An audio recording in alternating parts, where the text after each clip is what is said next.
Assalamualaikum.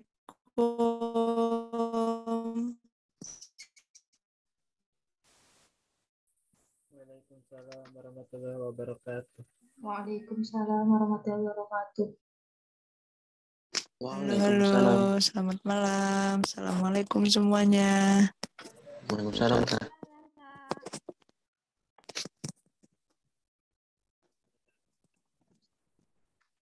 Iya.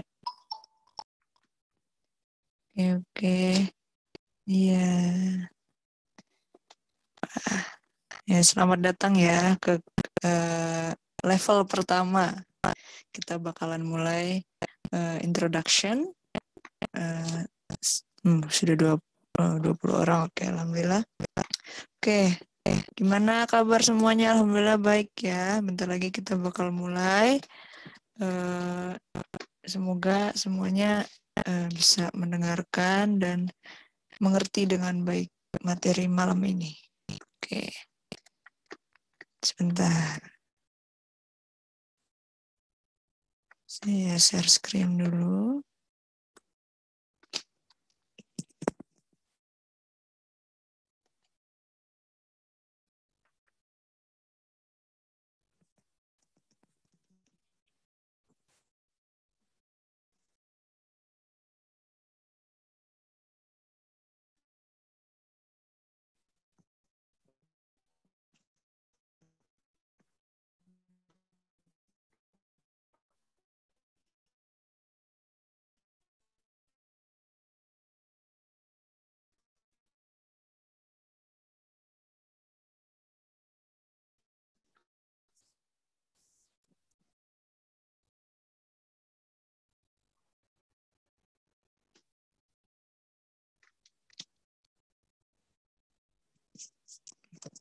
Bentar ya.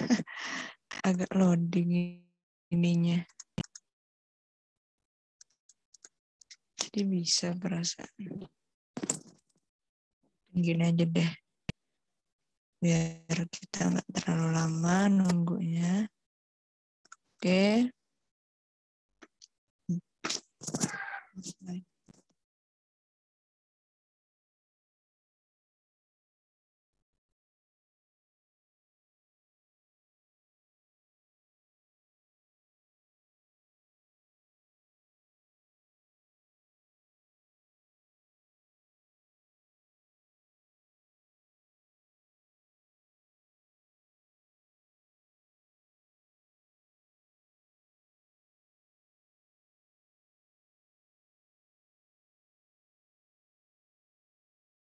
Halo, suara saya terdengar jelas ya?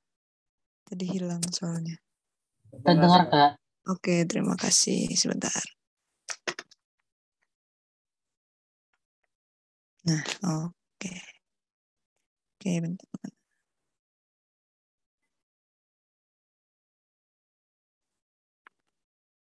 Oke, baik, kita mulai. Apakah sudah terlihat screen-nya? Sudah, Kak. Oke, siap. Terima kasih. Oke, baik. Saya mulai dari awal ya. Assalamualaikum warahmatullahi wabarakatuh. Waalaikumsalam warahmatullahi wabarakatuh. Ya, Waalaikumsalam. Assalamualaikum warahmatullahi wabarakatuh. Ya. Oke, selamat malam semuanya. Mari kita mulai kelas pertama, level 1, pertemuan pertama malam ini. Kita bakalan bahas tentang introduction. Jadi sebelum kita ngedesain, kita ngedit-ngedit, kita pasti ada basicnya dulu. Kita belajar dasarnya supaya desain kita berjalan mulus ke depannya. Sebelum kita mulai, saya ada pembukaan dulu, afirmasi positif biar kita semangat. Jadi, selamat malam semuanya. Tahukah kamu bahwa kamu adalah orang yang sangat beruntung? Karena dari miliaran orang di bumi ini, kamu adalah salah satu orang yang diberikan kesempatan oleh Tuhan Yang Maha Esa untuk menjalani hidup pada hari ini. Hari ini akan menjadi hari yang baik, hari yang penuh berkah, hari yang menyenangkan. Kamu bahagia, kamu sehat, kamu siap menjalani hari ini dengan semangat. Ya, semangat. Karena banyak hal baik sedang menunggu, kamu hebat, kamu istimewa, kamu bisa semangat malam.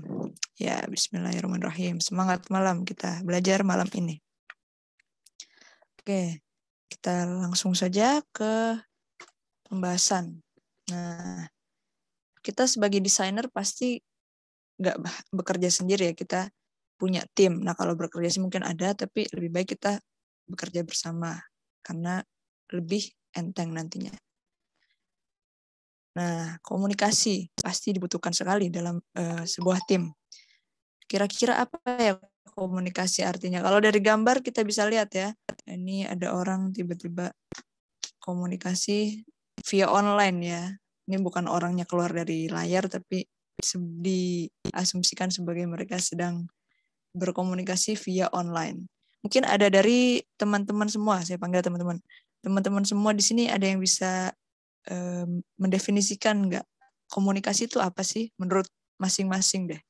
Ada yang mau mencoba? Saya Kak, Ya, silakan. menurut saya komunikasi adalah gimana interaksi antara dua orang atau lebih, di mana di antara dua orang atau lebih itu kita bisa saling berinteraksi, saling berkomunikasi dan sebagainya. Jadi komunikasi itu kayak kuncinya adalah interaksi. Bila tidak ada interaksi itu bukanlah komunikasi. Jadi kayak kalau ada feedback dari orang yang kita tanggapin gitu, yang kita beri sinyal, misalnya kayak kalau nggak ada tanggapan itu hanya searah gitu. Tapi kalau kalau ditanggapi itu, menurut saya itu adalah komunikasi. Jadi komunikasi itu dari saya itu singkatnya adalah gimana ketika kita berhubungan dengan kita mencoba untuk berhubungan dengan orang lain dan orang lain itu merespon kita, itu namanya komunikasi. Terima kasih. Ya, terima kasih banyak Kak Akmal. Ya, sudah mendefinisikan sekali komunikasi itu apa. Mungkin ada teman-teman lain yang ingin mencoba juga? Saya Kak. Boleh, Jidan. silahkan. Ya. Jadi komunikasi itu adalah sebuah proses pertukaran informasi, gagasan, dan perasaan baik secara lisan maupun tertulis, atau yang disampaikan dengan bahasa tubuh, gaya maupun penampilan diri menggunakan alat bantu sehingga pesan menjadi lebih kaya. Dan komunikasi ini diperankan oleh komunikan sebagai orang yang memberikan komunikasi dan komunikator yang menerima informasinya. Yang seperti itu, Kak. Oke, terima kasih banyak untuk penjabarannya. Sudah ini ya, membulat dari tadi yang Kak Akmal, terus lanjut Kak Zidan. Oke, satu lagi deh, mungkin ada yang mau biar lebih sempurna. Sempurna artinya. Ada yang mau mencoba? Atau enggak saya tunjuk? Apakah ada yang mau mencoba? Mungkin ini kalau nggak ada yang mau saya tunjuk ya. Boleh Kak, saya. Oh, boleh, silahkan. Menyampaikan sesuatu sampai objek yang kita tuju itu paham maksud apa yang kita ingin sampaikan dengan cara apapun gitu. Medianya bisa komunikasi langsung ataupun virtual ataupun bagaimanapun. Karena yang yang suka di TV itu kan itu juga komunikasi gitu. Gitu mungkin Kak. Terima kasih. Ya, terima kasih banyak untuk penjelasannya dari Kak Adi. 3 orang sudah cukup ini ya, jelas ya apa itu komunikasi. Jadi saya mungkin lebih menambahkan lagi sedikit. Jadi benar dari Kak Akmal, Kak Zidan, Kak Adi. Jadi komunikasi itu pasti adalah interaksi. Interaksi mungkin harus ada pasangannya. Kita nggak mungkin komunikasi sama tembok ya. Apalagi pohon ya, itu beda lagi halnya. Jadi memang ada tadi komunikator atau mungkin kita sebagai pengujarnya dan ada mitra tuturnya juga. Jadi tidak hanya satu orang saja atau mungkin lebih banyak lagi. Nggak satu ke satu orang lain atau mungkin lebih mitra 1 terhadap 5 orang atau 5 orang terhadap berapa orang. Nah, komunikasi intinya adalah interaksi, bertukar informasi sebanyak-banyaknya, dan diharapkan si penerima informasi, si mitra tutur itu paham apa yang kita katakan atau yang si penutur katakan. Jadi komunikasi berjalan baik. Jadi tidak ada salah paham dan mungkin atau pemikiran yang berbeda. Nah, dalam komunikasi itu pun terjadi pendapat lah atau saran, kritik segala macam, di situ diuraikan sampai ketemunya titik dan tujuan dari mana sih komunikasi ini bakal diarahkan, apa sih targetnya, seperti itu. Jadi komunikasi itu penting, nggak hanya di desain, nggak hanya di hal-hal sepele, hampir semua hal kalau kita komunikasinya baik pasti insya Allah berjalan baik. Oke, kita next. Jadi terima kasih kepada 3 tadi ya, yang Kak Akmal, Kak Adi, dan Kak Muhammad. Terima kasih sudah menjelaskan apa itu komunikasi. Oke, ini juga ada contoh. Tadi saya bilang, satu orang nggak harus satu orang doang. Mereka tektokan. Bisa satu orang, 2 orang, mereka mitra tuturnya atau penuturnya 1, mitra tuturnya 5, penuturnya 3, mitra tuturnya 10. Intinya ada komunikasi yang terjadi di dalamnya dan pertukaran informasi yang jelas. Jadi ya ini misal contoh, anggaplah 3 pria ini sedang mengomunikasikan sesuatu. Kita lihat tatapannya ini lagi menguji ke sini, ini lagi mengarahnya ke sini, atau kita membagi-bagi juga sang penutur tuh jangan satu ini aja, satu tatapan aja. Jadi semuanya terbagi biar jelas. Kalau memang mitra tuturnya lebih dari 1. Nah, ini juga nih. Menurut teman-teman semua, ini termasuk komunikasi nggak? Ada yang bisa jawab mungkin? Boleh? Apakah pamflet ini? Masuk, Kak. Oke. Ada alasannya, Kak Akmal?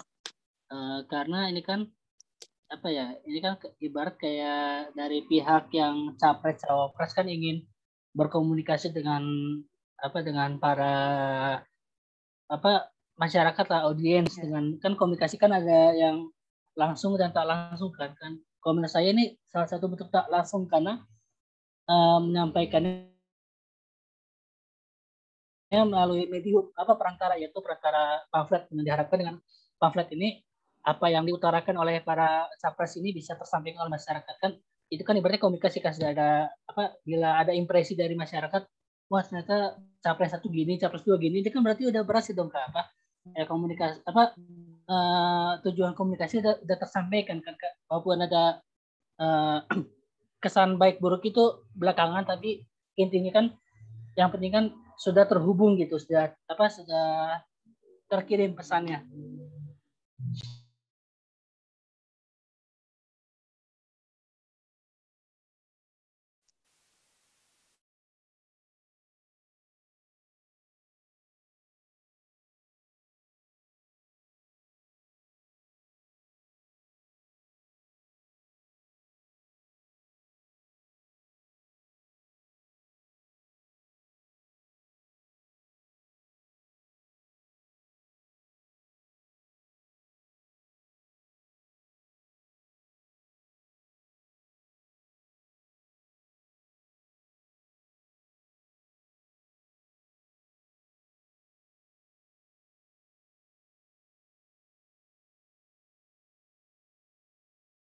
Maaf, saya keluar Zoom lagi. Habis hujan, sinyalnya kacau balau. Oke, saya lanjut lagi. Tadi Kak Akmal terima kasih banyak atas penjelasannya. Ya benar banget. Jadi komunikasi itu nggak cuma komunikasi yang verbal ya, atau mungkin secara langsung, atau yang ya secara langsung tadi. Nah ini juga komunikasi. Kenapa begitu? Karena ada informasi yang ditukarkan. Jadi seolah-olah nih penuturnya memang tidak terlihat. Nah, mitra tuturnya banyak orang. Penuturnya ibaratkan Pak Jokowi, Pak Maruf, Pak Sandiaga Uno, Pak Prabowo. Nah, ceritanya mereka penuturnya yang mempunyai perantara pakai pamflet ini. Mereka mengomunikasikan apa aja sih visi mereka dalam mencalonkan diri sebagai capres-wapres, visi misi, dan mungkin ada kata-kata lain yang ingin disampaikan kepada masyarakat. Jadi komunikasi memang ada yang secara langsung dan ada juga yang tidak secara langsung. Yang tidak secara langsung kita bisa merasakan sekarang ya, kayak kita chattingan tuh tidak secara langsung tapi melalui perantara. Kita pakai HP, terus WhatsApp aplikasinya, terus harus ada internet juga, dan ada tools lainnya yang harus dibutuhkan dalam melengkapi komunikasi yang tidak langsung itu. Terima kasih Kak Akmal sudah menjabarkan tadi. Oke, next. Nah, mungkin selain Kak Akmal, ada yang bisa menjelaskan apakah ini termasuk komunikasi? Ada yang bisa menjawab?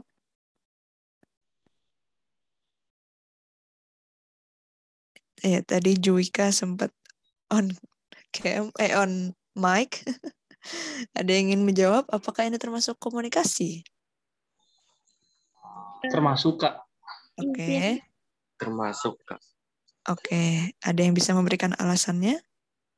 Kak, izin memberikan alasannya, Kak. Ya, silahkan. Jadi ini juga termasuk komunikasi atau komunikasi isyarat gitu ya, Kak. Jadi seseorang dengan objek komunikasiannya tuh bisa menggunakan syarat ini dan bisa tergolong juga suatu komunikasi yang bisa dipahami orang yang melihatnya gitu ya, Kak. Iya, terima kasih Juwika. Betul. Memang ini benar. Tadi Kak Juwika, Kak Adi, dan Kak Faizal bilang ini komunikasi. Ini termasuk komunikasi. Betul adanya.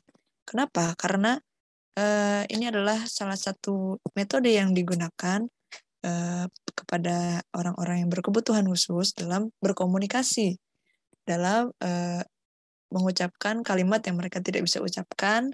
Nah, mereka menggunakan body language ya, atau bahasa isyarat. Bahasa isyarat ini sudah juga diaplikasikan. Dulu kan jarang sekali kita melihat yang menggunakan bahasa isyarat ini. Nah, kalau sekarang di TV pun ada. Di berita-berita kita pasti suka lihat tuh, pas yang pojokan orang di bawah. Nah, itu ngapain sih mereka? Oh, mereka ternyata menggunakan bahasa isyarat. Membantu orang yang tidak bisa mendengar informasi atau berita, akhirnya bisa paham apa yang sedang dikatakan reporter atau pembawa acara lainnya. Jadi betul ini adalah komunikasi, ini komunikasi langsung, karena toolsnya kita pakai tubuh kita, jadi harus orang melihat. Kecuali di TV itu langsung, karena memang dua arah juga kita melihat juga. Jadi kalau misalnya dikatakan tidak langsung, tidak mungkin. Jadi ini hanya kita bisa belajar juga, jadi kita bisa lihat A itu gimana, B itu gimana, C itu gimana, dan lain-lainnya, dan orang yang tidak bisa mendengar akhirnya bisa paham apa yang dikomunikasikan. Oke, kita next. Jadi komunikasi apa sih secara umum? Tadi sudah kita sama-sama ini ya pelajari apa itu komunikasi di awal kelas. Jadi komunikasi itu adalah pernyataan diri yang efektif. Harus efektif, kalau tidak efektif komunikasinya nggak jalan. Yang kedua, komunikasi adalah pertukaran pesan yang tertulis, pesan dalam percakapan, bahkan melalui imajinasi. Jadi banyak tadi yang sudah kita pelajari bersama. Komunikasi itu ada yang lisan, ada yang tertulis. Yang tertulis itu surat bisa, atau mungkin ketikan ya, percakapan, dan juga chat-chat lain yang lisan maupun tidak lisan, kembali lagi. Ada lagi, komunikasi adalah pertukaran informasi atau hiburan dengan kata-kata melalui percakapan atau metode lain. Jadi banyak ya cara kita berkomunikasi. Tadi udah kita ngeliat tuh, ada yang dengan ngobrol, biasanya kita kalau misalnya memang ketemu dengan orang, kita biasanya WA-an, chattingan, itu yang tidak secara lisan. Ada lagi yang tadi melalui pamflet, ada lagi tadi yang sudah kita lihat barusan melalui bahasa isyarat. Jadi banyak metodenya, atau mungkin melalui poster-poster lainnya. Jadi intinya ada komunikasi, ada yang diinformasikan kepada orang yang dituju. Nah, terus ada lagi yang keempat, komunikasi adalah pertukaran makna antar pribadi dan dengan sistem simbol. Jadi bisa aja nih kita juga mengomunikasikan sesuatu yang tidak kita ujarkan, mungkin yang dimengerti oleh orang lain, dan itu menggunakan mungkin gerak-gerik atau apa yang biasa kita perlihatkan ke orang tersebut. Terus yang terakhir, proses mengalihkan pesan melalui saluran tertentu kepada orang lain dengan efek tertentu. Ya, seperti yang tadi ya, by WA, yang online-online, terus juga di TV bisa, radio, banyak sekali salurannya, tidak hanya dengan lisan. Intinya ada pesan yang tersampaikan ke orang yang dituju.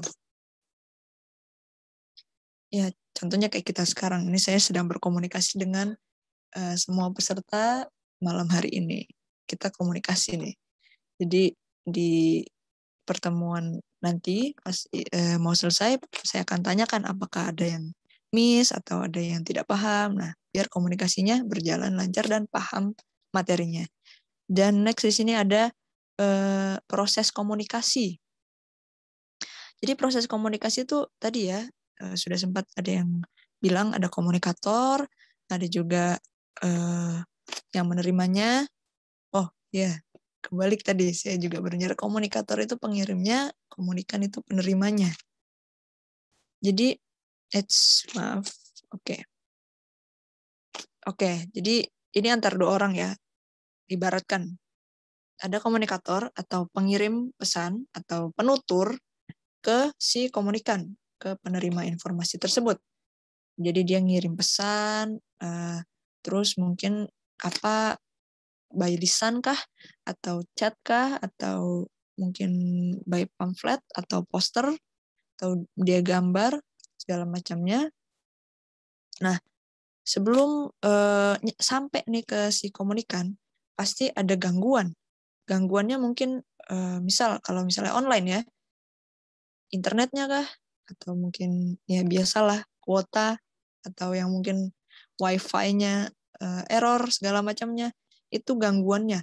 Atau mungkin ada juga gangguan misal secara lisan ya, si penutur ngomong nih ke penerima, tapi gangguannya tuh misal rame tempatnya, atau mungkin diganggu sama yang lain. Nah, bisa-bisa pesannya tidak tersampaikan dengan jelas, makanya nanti pasti ada pengulangan. Terus kalaupun memang pesannya sudah jelas diterima, pasti penerima atau si mitra tutur tersebut ada umpan baliknya. Umpan baliknya mungkin menjawab, oh gitu ya, bla bla bla bla bla.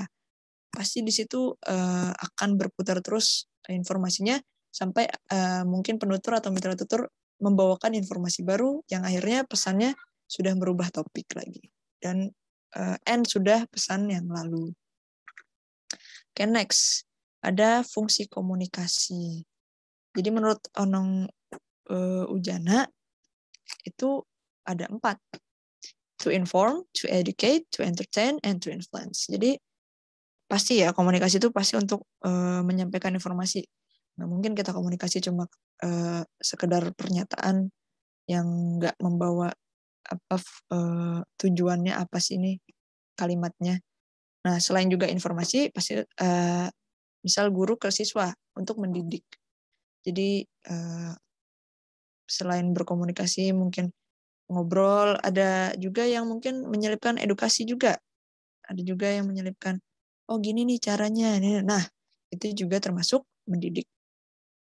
Untuk menghibur, oke.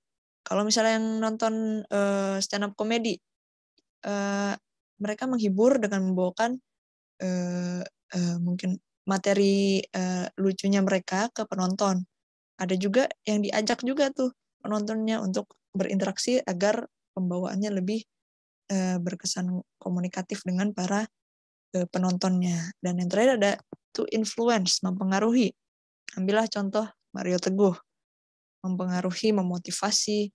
Ini komunikasi nih sama penonton, viewers. Ngomongnya yang membuat hati viewers bisa maju atau mungkin move on dari yang masa lalu kelamnya gitu. Next, ada juga nih menurut Effendi, Thomas, Rudolf, Gordon, Judy, and Paul, itu ada 7.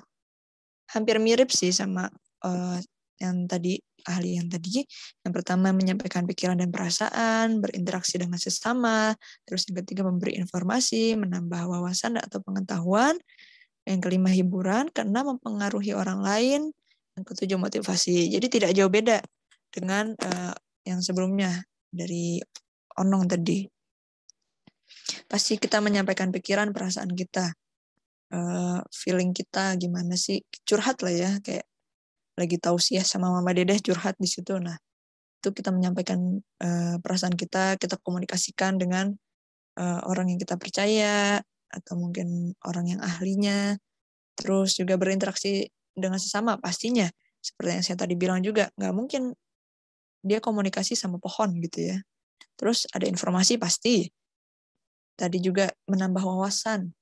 Kita membahas sesuatu. Nah, itu komunikasi juga. Kita belajar dengan guru, itu komunikasi juga tuh.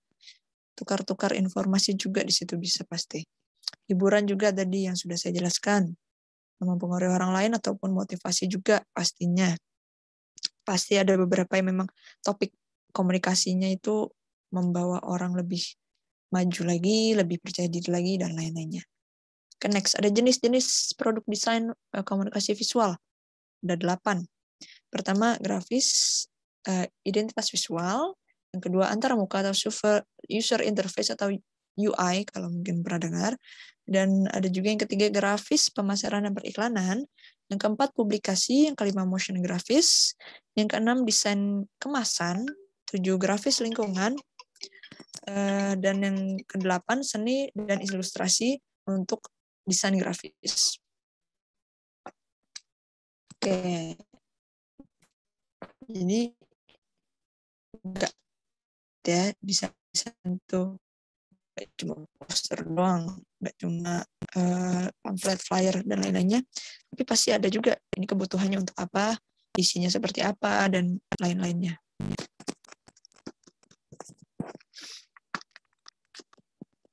Oke. Sebentar. Next. Saya kira internet saya hilang. Oke, next. Ini ada pertama tadi ya, kita mulai dari desain grafis identitas visual. Jadi poster atau flyer atau desain tertentu pasti punya identitas visualnya. Misal dari logo, kita bisa lihat nih di sini logonya. Mobil-mobil punya logo masing-masing dan kita paham itu logonya artinya apa. Kita paham itu brandnya brand apa. Misal dari Toyota, oh gini nih Toyota logonya. Terus Honda H doang. Tapi kita udah tahu karena kita sudah familiar juga dan memang itu seperti marknya mereka. Ini Honda tuh begini, jangan kebalik ya sama yang lain gitu.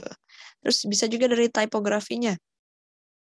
Misal dari Nike, dia punya khusus nih fontnya, atau mungkin dari Adidas, atau mungkin font-font yang lainnya yang memang dipakai oleh brand-brand atau dalam poster grafis tertentu.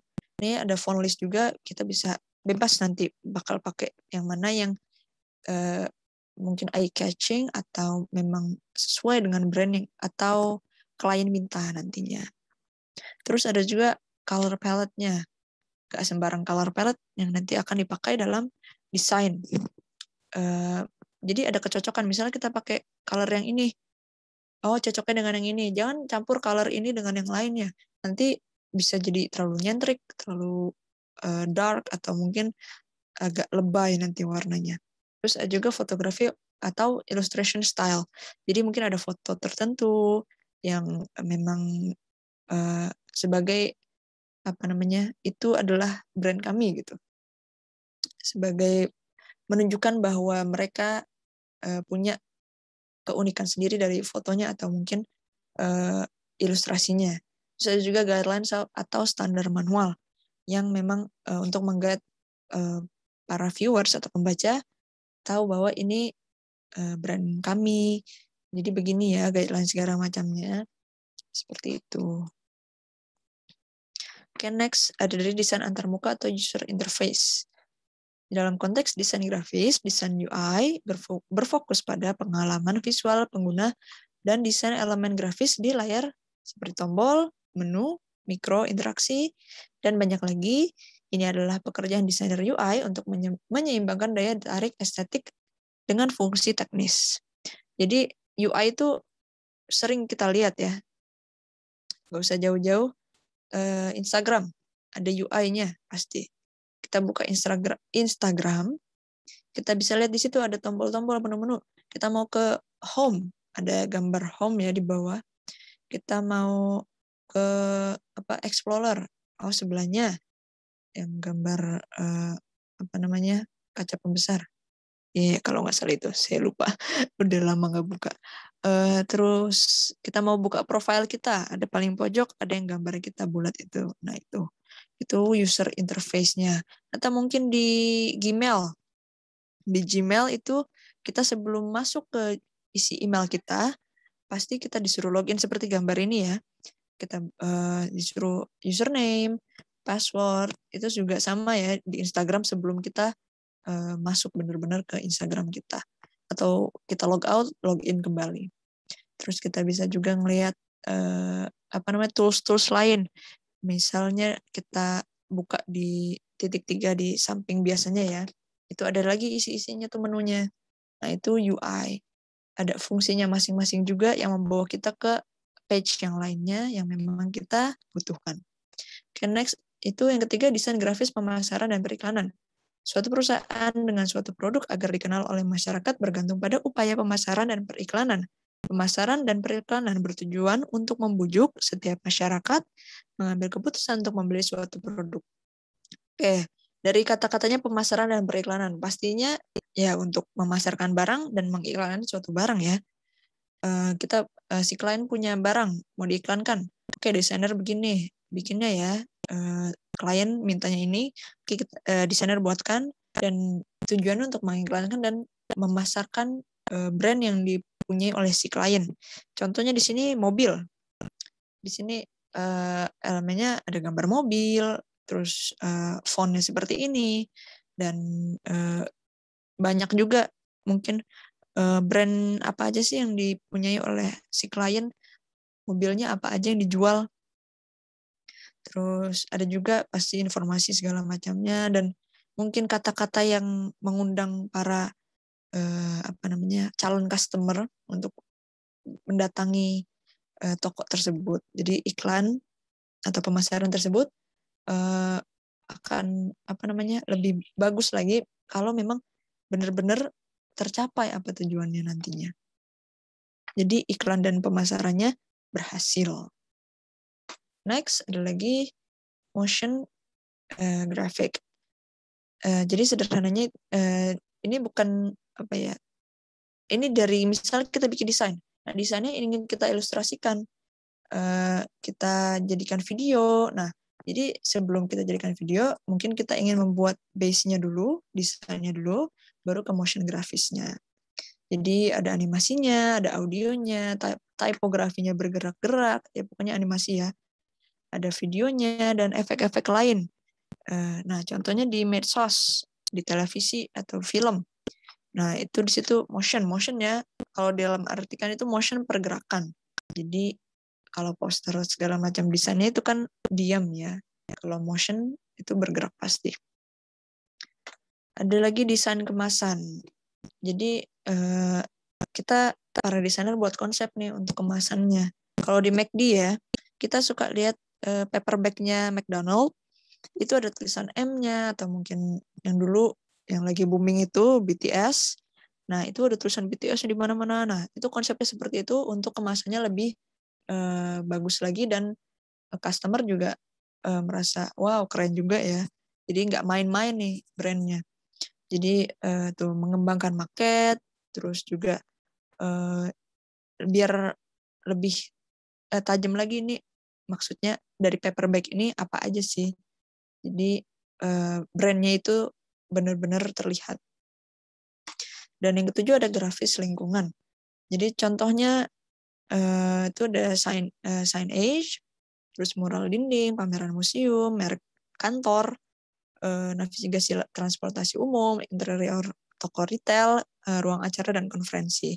Jadi di lingkungan ya, yang kita lihat di luar atau mungkin di dinding-dinding. Nah, contohnya di sini juga ada signage di sini. Kalau misalnya kita lihatnya sign stop gitu ya, S dicoret, atau dilarang parkir, P dicoret. Nah, itu juga grafis juga termasuknya. Terus juga mural dinding. Yang di sini, yang kita suka lihat di dinding-dinding misalnya di jembatan, banyak tuh. Nah, itu desain juga tuh. Tapi menggunakan tools yang berbeda lagi. Jadi masing-masing desain punya tools juga untuk bisa dikembangkan desainnya. Oke, habis itu kita lanjut lagi ke desain grafis. Jadi desain grafis ini apa sih? Jadi artinya itu bentuk komunikasi visual yang menggunakan gambar untuk menyampaikan informasi atau pesan seefektif mungkin. Teks juga dianggap gambar karena merupakan hasil abstraksi simbol-simbol yang bisa dibunyikan. Desain grafis diterapkan dalam desain komunikasi dan fine art. Sebentar ya, ada ini sebentar. Saya ini dulu.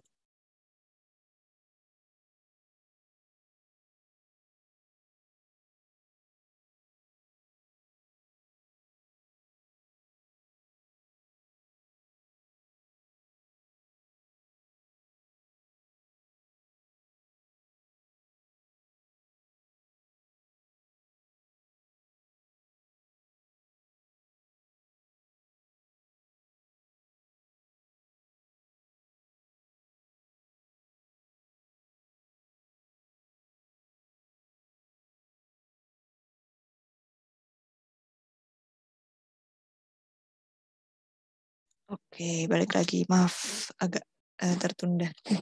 Ada ke distract tadi. Oke, jadi desain grafis itu kita mengomunikasikan secara visual, kita bikin desain, ada informasi di dalamnya, terus pesan juga, dan simbol-simbol elemen tertentu yang membangun desain tersebut agar komunikasi ke ke viewersnya, ke pembacanya, ke audiensnya itu dapat. Jadi nggak cuma hanya sekedar gambar, terus udah itu doang. Nah, nggak gitu. Harus lebih efektif lagi. Seefektif mungkin kita mendesainnya. Jadi teksnya juga, dari simbolnya juga itu sudah dijelaskan. Dan di fine art juga ya. Kalau fine art mungkin di poster-poster, lukisan-lukisan segala macamnya. Ada, nah di sini ada gambar juga nih. Jadi di mana aja sih grafik desain ini? Desain grafis ini ada, kita suka lihat di poster, di website, mungkin di banner-banner, billboard. Nah, yang gede-gede itu di jalan raya. Nah, itu desain grafis yang pastinya ada informasi tertentu yang si desainer dan klien tampilkan ke kita, para viewersnya. Dan fungsinya apa sih dari desain grafis ini? Yang pertama, sarana identifikasi. Kita identifikasi produk desain dari kualitasnya, dari produsennya itu apa aja. Terus sarana instruksi dan informasinya. Misalnya kita menunjukkan arah, skala, posisi segala macamnya. Jadi nggak orang bisa paham, oh ini fungsinya untuk mengarahkan kita ke sini. Berarti ini petunjuk jalan atau segala macamnya. Terus yang ketiga ada sarana promosi dan presentasi. Jadi penyampaian pesannya di situ juga ada, kita promosikan apa yang mau dipromosi. Terus visualnya juga yang eye catching biar orang tuh inget, pas calon customer tuh inget, oh ini nih barangnya mau kita beli ya. Ibarat di Shopee banyak tuh. Oke, sebentar.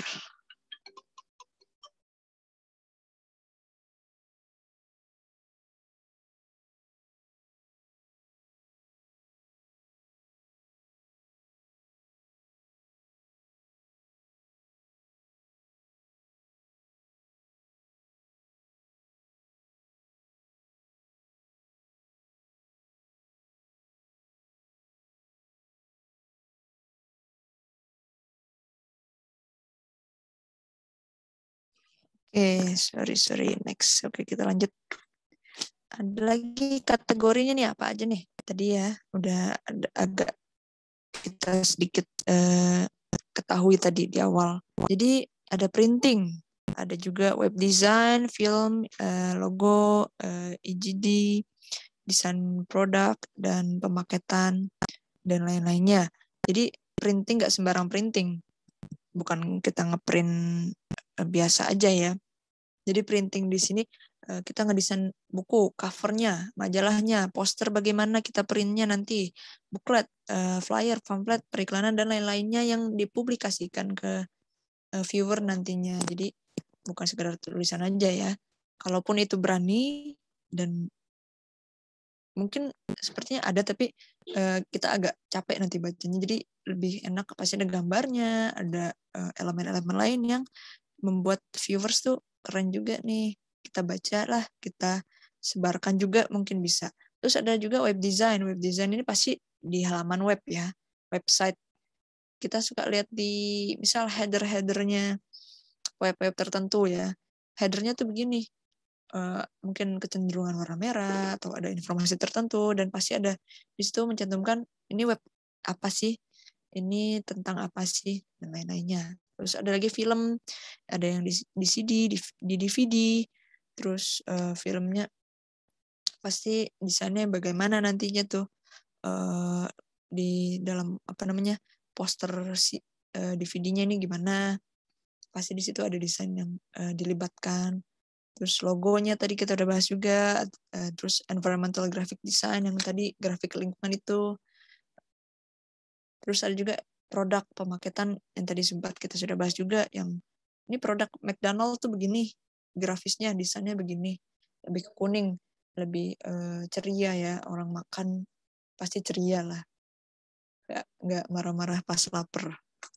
Oke, ada juga di sini medianya.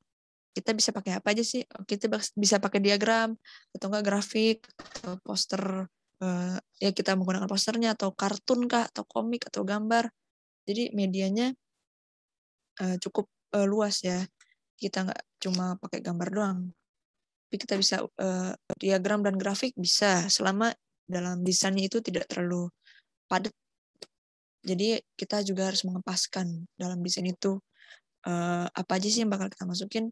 Apakah ini cukup, apakah ini kurang, atau berlebihan. Mungkin kita bisa masukkan nih dalam, oke, ambillah di sini komik Shijuki ya. Udah ada gambar, terus juga ada tulisan. Ini sudah cukup, sudah cukup bagi sebuah komik seperti ini. Jangan terlalu ditambahkan yang banyak-banyak karena akan terlalu padat nantinya. Dan agak kurang enak dilihat. Dan di sini ada juga design thinking. Proses berulang di mana kita berusaha memahami pengguna, menantang asumsi, dan mendefinisikan kembali masalah. Jadi di sini sebelum suatu desain berhasil, ada proses yang akan berulang. Mungkin yang sudah pernah mendesain pasti merasakan revisi. Nah, itulah proses berulangnya sampai klien merasa puas dengan apa yang diminta. Jadi kita berusaha memahami klien, apa yang diinginkan klien. Jadi jangan menantang asumsi juga. Terus mendefinisikan kembali masalahnya apa yang kita alami. Nah, seperti gambar we all know that feel. Revisi. Jangan pernah berasumsi karena asumsi membunuhmu. Jadi ikuti klien dulu. Apa-apa, karena anggaplah klien itu rajanya. Kalau memang mau berulah, atau bukan berulah ya, atau mencoba sedikit, jangan terlalu jauh, karena pasti klien akan merasa agak beda pasti dalam apa yang mereka inginkan. Jadi ikuti saja si klien maunya apa. Kecuali kita mendesain diri sendiri, jadi fine-fine aja. Next.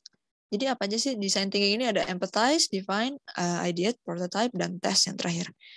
Nah, kita pertama empathize, kita gali permasalahan yang ada. Jadi klien maunya apa? Jadi nih yang dibutuhkan gini. Oke, kita define, analisa permasalahan dari data yang telah dikumpulkan. Oh, ini yang akan dimasukkan. oh ini yang elemennya begini dan gambarnya begini, terus ada ide, tampung ide-ide yang akan menjadi solusinya. Mungkin ada ide baru yang mungkin bisa diserahkan kepada klien. Mungkin oke nih kita punya ini, atau mungkin kita bikin prototype. Nah, yang ada prototype ya, kita prototype ini pertama, ini yang kedua. Intinya masih dalam lingkup apa yang diinginkan klien. Dan yang terakhir kita tes pengujian dan evaluasi terhadap prototype.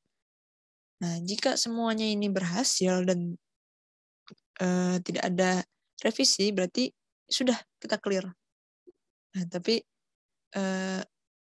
apa yang dirasakan desainer pasti ada beberapa revisi. Jadi apapun itu pasti ada revisinya biar sesuatu bisa lebih baik lagi.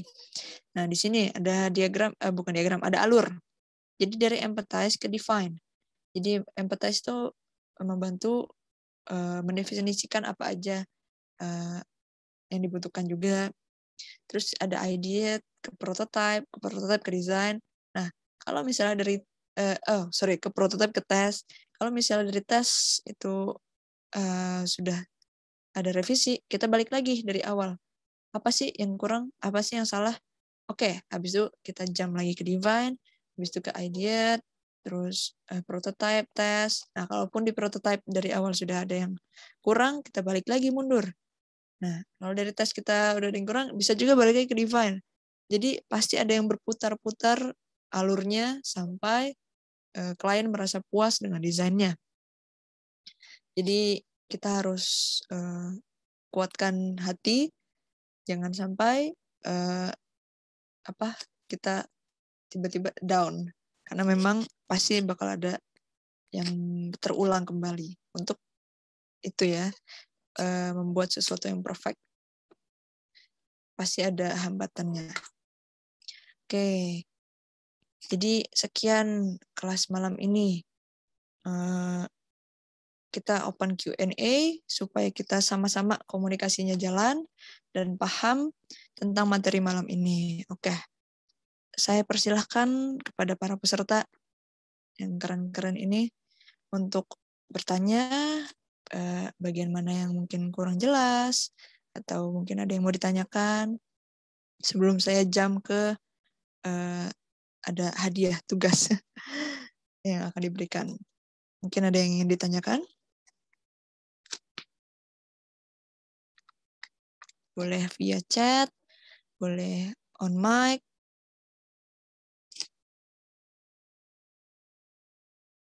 Ada yang ingin ditanyakan? Jika tidak, alhamdulillah sekali, berarti penjelasan saya jelas. Oh iya, boleh. Iya, silakan. Apakah inovasi itu termasuk ke dalam design thinking, Kak? Oke, kita balik lagi ke inovasi. Bentar. Kita berinovasi ya. Oke, design thinking tadi empathize, define, ideate, prototype, test. Inovasi itu, oke, kita lihat di sini inovasi dari kita. Oh, kita berinovasi nih begini nih. Kita tambahin ini deh, kita tambahin ini deh. Nah, kalau itu bukan dari design thinking, karena itu sudah tidak sesuai dengan apa yang diinginkan klien. Kalau kita menginovasikannya lagi, jangan terlalu far ya. Sebisa mungkin tetap dalam jalurnya si klien, karena anggap klien itu rajanya. Jadi kita hanya menggunakan empathize, define, ideate, prototype, test. Kita ulang-ulang di situ saja memang agar si klien nih agar kita mendapatkan apa yang dibutuhkan klien. Jangan kita terlalu berinovasi. Nanti takutnya terlalu jauh dan nanti jadinya. Sebisa mungkin yang dibutuhkan klien. Itu saja. Kalau memang klien minta kita berinovasi, atau mungkin dari awal klien sudah bilang, nanti ini aja ya, dikreasikan aja ya sedikit ya, atau apa. Nah, itu boleh kita berinovasi. Jadi, kalaupun kliennya sudah minta, ini aja ya, ini yang kita butuhkan. Oke, kita juga tanya, color-nya mau apa? Color-nya mau ini. Oke. Di situ berarti kita sudah dapat apa yang dibutuhkan dari si klien. Nah, klien juga kita tanyakan, apa aja sih yang mau dimasukin di poster. Nanti klien juga, oh ini ya, ini kita masukkan. Nah, jadi di situ kita komunikasikan juga apa aja yang mau dimasukkan ke dalam desain ini. Kalau berinovasi, balik lagi tadi, gimana ya, takut. Soalnya saya pernah juga begitu, saya menginovasikan sesuatu, dan ternyata klien maunya yang awal, yang memang benar-benar sesuai dengan si klien mau. Jadi kalau bisa berinovasinya jangan terlalu far banget, tipis-tipis aja. Kalaupun nggak nemu juga inovasi yang cocok dan nggak terlalu terlalu padat di situ, jangan, ikutin aja kliennya. Apakah menjawab Kak Iris? Baik, Kak. Terima kasih. Sudah cukup. Ya, terima kasih telah bertanya. Ada yang ingin bertanya lagi?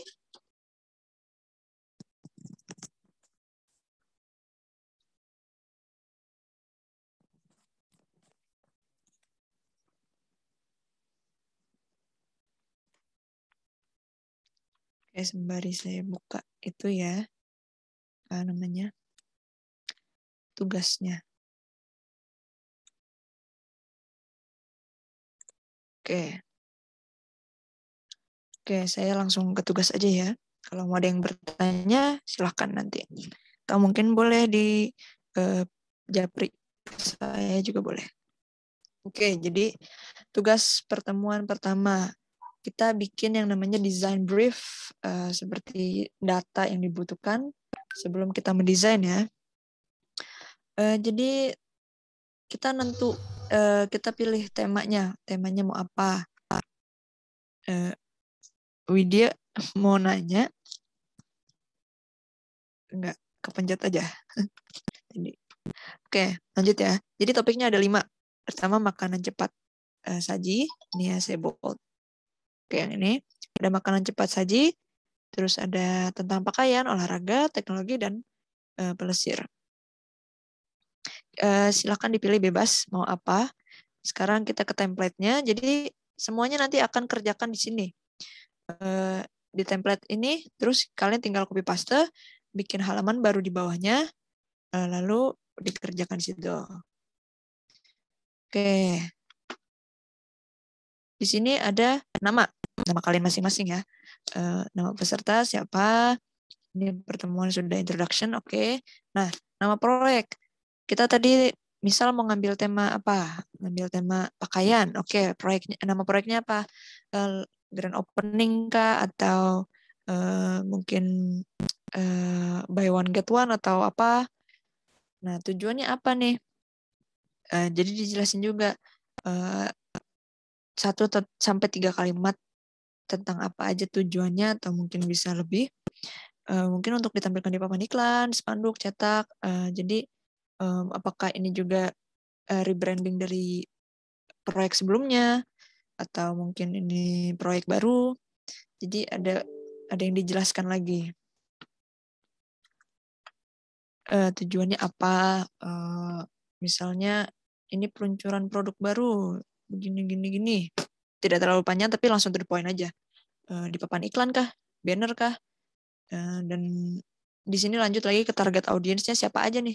Target pasar kita, target pasar si klien. Jadi di sini kita seolah-olah kita sebagai desainer dan juga berarti sebagai kliennya yang dibutuhkan apa aja sih.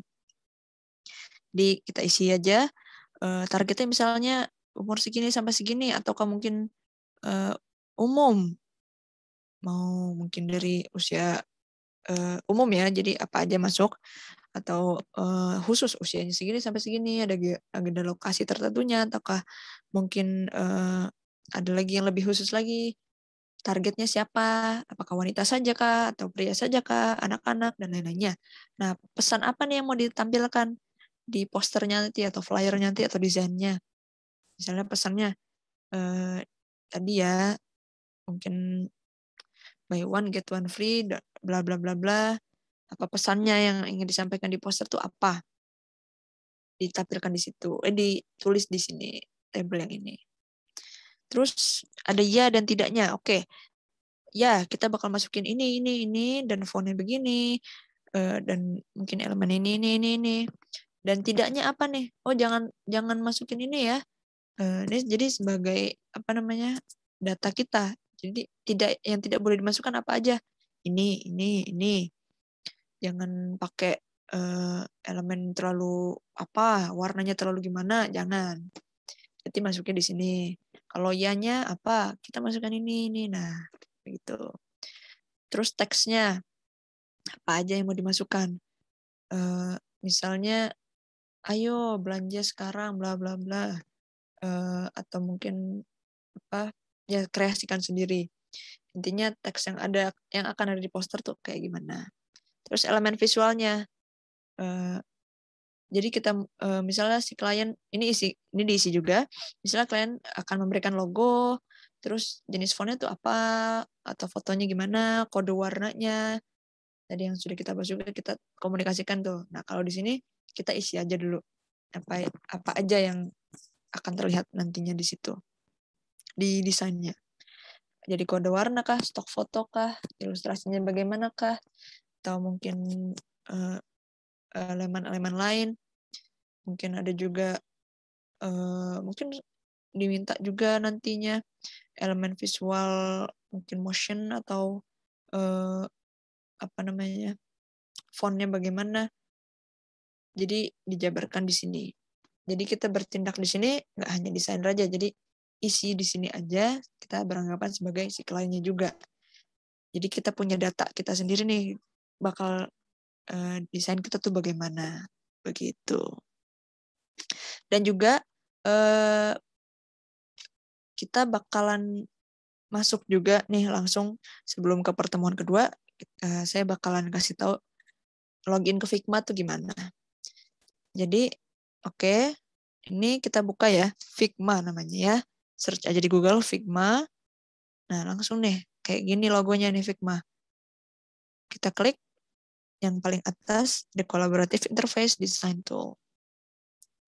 Nah, ini karena saya sudah login, ini bisa aja add account di sini. Nah, misalnya kita mau continue with Google bisa, atau mungkin kita mau pakai account baru bisa. Jadi mudah ya, tidak terlalu sulit untuk login ke Figma ini. Misal, oke, kita mau pakai apa namanya, Google. Pasti udah punya Google semua ya, gampang deh. Google, kita nggak usah susah-susah. Nah, pilih deh mau yang mana yang kita pakai. Tadi saya udah pakai yang ini.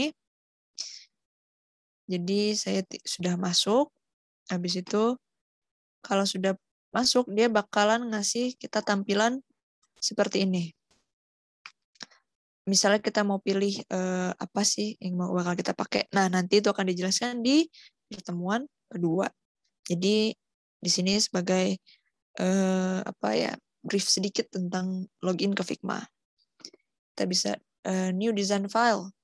Nah, nanti bakal tampil nih di sini apa aja sih yang kita sudah desain. Nih, saya sudah memiliki banyak file. Jadi ada juga folder file masing-masing, jadi tidak terbagi-bagi. Oke, dan terakhir untuk tugas minggu depan sudah harus dikumpulkan, dan dikumpulkan juga di sini. Nanti akan di-share linknya. Dan kalau ada yang masih ingin ditanyakan, boleh banget di Japri, atau mungkin mau di grup juga silakan. Jangan lupa tag saya aja, takutnya saya suka miss. Jadi diingat minggu depan sudah harus selesai. Sabtu berarti ya. Sabtu depan sudah harus selesai. Dan akan saya cek juga kelengkapannya. Apakah ada yang masih ingin ditanyakan sebelum kita close pertemuan malam ini? Maaf Kak, saya mau bertanya Kak. Ya. Ini apa ya tadi elemen visual itu apakah itu kan ada daftar periksa elemen visual kan kayak logo, jenis stok foto. Apakah nanti kita tugasnya melampirkan logo yang mau kita pakai juga atau gimana? Oh, nggak Atau usah. maksudnya lampir, nggak usah cuma. Jadi cuma yang dibutuhkan apa aja nih, logo gini. Jadi kita datanya aja, data tertulisnya aja. Baik, Untuk logo aslinya nggak usah. Jadi ibaratkan ini logonya, kita butuh logo, si klien bakal ngasih kita, ibarat di sini klien juga ya. Jadi logonya dari klien kayak logo, terus apalagi. Nah nanti itunya nggak usah, kita hanya butuh ini data apa ya dibilangnya, data tertulisnya ya, bukan gambarnya aja. Apakah jelas Kak Akmal? Jelas Kak, terima kasih banyak Kak. Oke, terima kasih. Ada yang ingin ditanyakan lagi? Kak, izin bertanya. Iya, boleh. Jadi ini kita membuat proyek itu pakai software-nya Figma ya Kak. Kalau memakai software yang lain selain Figma gimana Kak? Oh, kalau yang tugas ini, yang ini pertemuan introduction ini, kita di sini aja, di Word ini aja ngerjainnya. Kalau yang Figma itu besok. Bukan besok. Di sini. Nanti linknya akan di-share ke grup, link tugas ini. Jadi nanti saya bilang, tadi saya udah bilang juga, ini template-nya. Nah, kita para peserta tinggal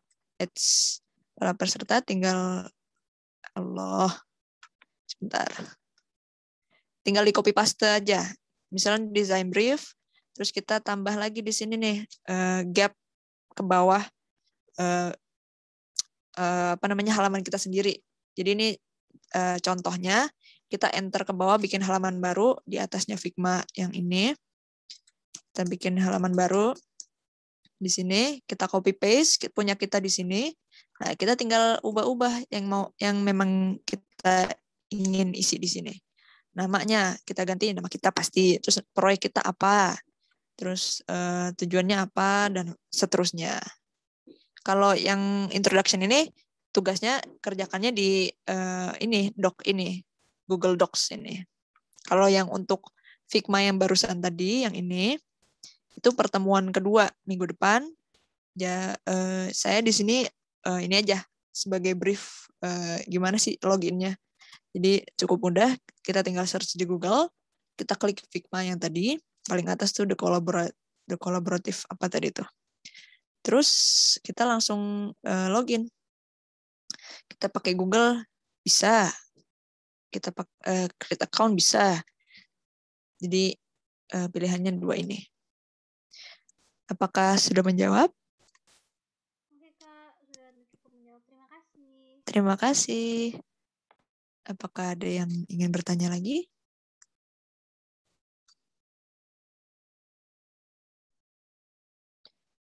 Oke.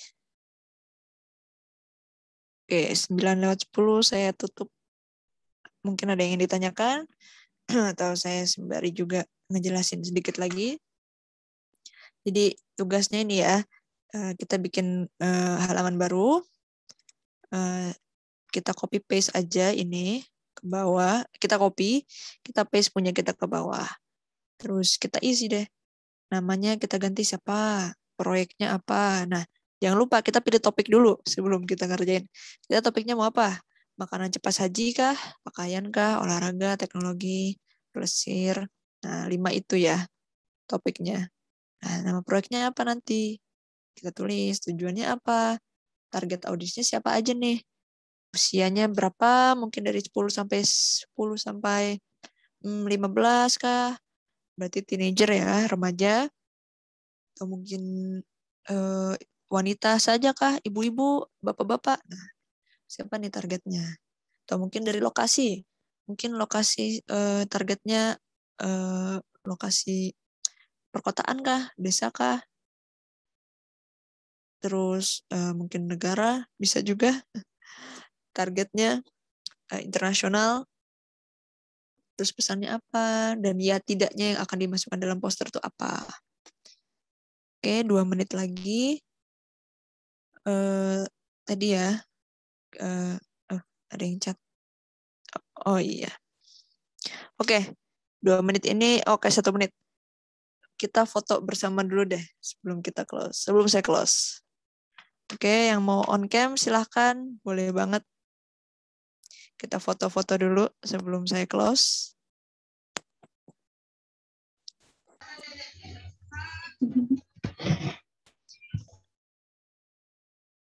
Oke. Ada lagi yang mau on cam? Yuk, kita foto dulu sebelum saya mengakhiri kelasnya. Oke deh, ada 2 slide ya. Saya foto yang slide pertama dulu. Oke, siap-siap. 1, 2, 3. Oke, satu lagi ya, sebentar.